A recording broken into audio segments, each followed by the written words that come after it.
वंदन करून तमाम विलंबसेवांचं सदास्थान संत श्रेष्ठ श्री मनमोहन स्वामी तथा आपले सर्वांचे गुरुवर्य दिगंबर शिवाचार्य महाराज तथा सर्वांचे प्रेरणास्थान राष्ट्र डॉक्टर शिवलिंग शिवाचार्य महाराज यांना माझ्याकडे आलेले आहे तरी स्वतःला महाभाग्य समजतो।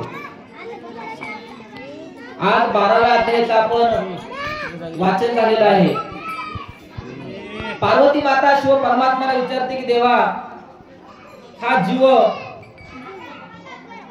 ऐक्य स्थळापर्यंत जाण्याकरता त्या साधकाला कोणत्या अवस्थेतून जावं लागतं हे मला सांगा। देवी त्या साधकाला प्रथमतः जे 6 स्थळ आहेत भक्त माहेश्वर प्रसादी प्राणलिंगी शरण आणि ऐक्य। जसे एखाद्या विद्यार्थ्याला एखादी नोकरी पास करायची असेल तर पहिलीपासून 12वी 15 ग्रॅज्युएशन होईपर्यंत शिक्षक घ्यावं लागतं। तशा प्रकारच्या साधकाला भक्त स्थळापासून ऐक्य स्थळापर्यंत जाण्याकरता प्रथम पायरी जर कोणती असेल तर भक्त स्थळाची पायरी आहे। मग भक्त स्थळ म्हणजे काय देवी तर पार्वतीला सांगतात शिव परमात्मा सदाचार्य आचरे शिवभक्ती लिंग जगम एकदी लांछन शरणी असतु भक्त स्थळ रूपान। देवी त्या भक्तानं सदाचार्याने जीवन जगलं पाहिजे। सदाचार म्हणजे काय चांगला आचार। सदाचार्य आचरे शिवभक्ती तो आचार निरूपी प्रेम प्रती अनाचार न धरे अनुमात्र हट्टी कोटी लाभ जोडे जरी। देवी त्या भक्त स्थळामध्ये पहिले विचार आहे त्या भक्तानं स्वतःच्या फायद्याकरता कोटी रुपयाचा जरी फायदा होत असेल तरी आपला आचार सोडू नये। भक्त म्हणजे काय जो देवाच्या नामस्मरणापासून कधीही विभक्त होत नाही त्याला भक्त म्हणतात। आपलं कसं आहे भक्त म्हणजे काय सत्य गुरुदेवाचं नाम आहे नंतर काहीच नाही तो भक्त नाही देवी। तो सतत माझं चिंतन करतो परंतु माझ्या चिंतना बाबतीकडे त्याला बरा मोठा अडथळा आला असेल किंवा त्याला फायदा होत असेल तरी मात्र तो कधी विभक्त होत नाही तो मात्र भक्त असतो। नवे नवे त्याची भक्ती शिवावर एक निष्ठा असते।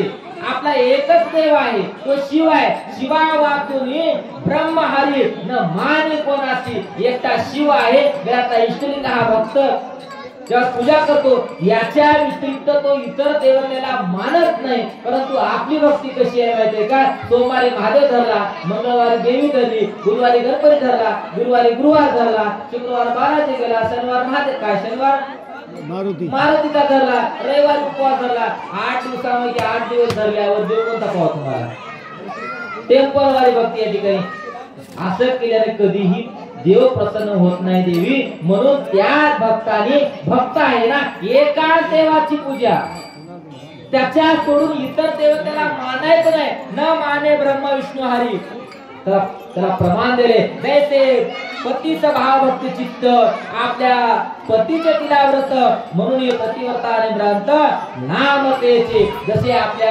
पतिव्रते स्त्रीला एकच पती असतो इतर पुरुष हे भावाप्रमाणे असतात फक्त आपला हा पती हा सर्वश्रेष्ठ असतो इतरांना ती मानत नाही। तसा हा भक्त फक्त एकाच देवाला शिवाला मानतो इतर देवताला मानत नाही। मग बाकीचे देव आहेत ना मग तिथं महिला मंडळाला प्रश्न पडले की बाबा इतर देव आहेत मग त्यांनाही मानलं पाहिजे। त्याला प्रमाण दिले या ठिकाणी इतर देव असती शिवाचे सेवक तया भूतता दोषानक भक्ती भाव अर्चिता नरक प्राप्त होय श्रुतीमध्ये। देवी एका इष्टलिंगाला सोडून इतर देवतेची पूजा जर केली तर त्या भक्ताला पुण्याऐवजी नरकाची प्राप्ती होत असते। म्हणून गळ्यातील इष्टलिंगा व्यतिरिक्त इतर देवतेला नतमस्तक होता येत नाही। जर होत असते ना तर इष्टलिंग आहे किंवा इष्टलिंगालाच मी नमस्कार करत आहे या भावनेतून त्याला नमस्कार करावा लागतो तरच त्याची भक्ती फलद्रुप्त होत असते। हे जे विचार आहेत ना देवी भक्त स्थळातील आहेत। तोच साधक भक्त स्थळाची पायरी ओलांडून माहेश्वर मध्ये जात असतो। माहेश्वर म्हणजे काय देवी परस्ती परार्थ वर्जित भाव सिद्ध मानम लिंग निश्चितात्मात माहेश्वर तलपुमाम। देवी हा साधक माहेश्वर तलामध्ये जातो साधक तोच असतो पण त्याचे विचार माहेश्वरामध्ये जात असतात। मग त्याचे विचाराने तो कसा बदलतो परस्ती परार्थ म्हणजे इतर जी दिसणारी स्त्री आहे ती माते समान आहे.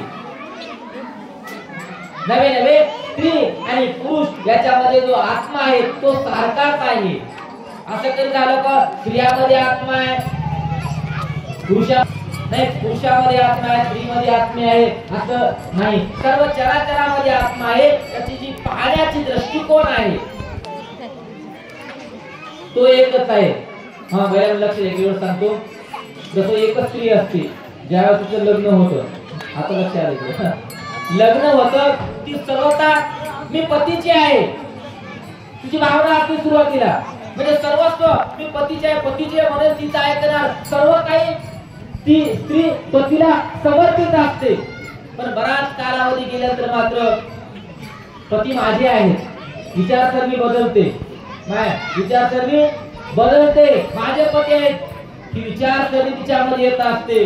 आणि म्हातारपणी मात्र आम्ही दोघं सारखेच आहोत. म्हाताऱ्याला बोलतो म्हातारा राग येते.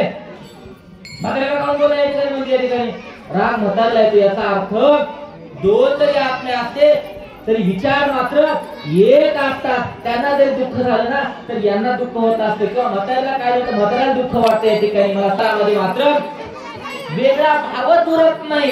ही जी अवस्था आहे जशी एखाद्या स्त्री तीच असते तिचे विचार बदलतात तसा भक्त एक असतो. त्या भक्ताचे विचार मात्र बदलतात. भक्ताचे विचार वेगळे माहेश्वर कलामध्ये विचार प्रसादी प्राणलिंगी शरण आणि ऐक्य सगळ्यामध्ये विचार बदलत बदलत बदलत तो साधक एके दिवशी मुक्त स्वरूपाला प्राप्त होतो. असा या परमर्श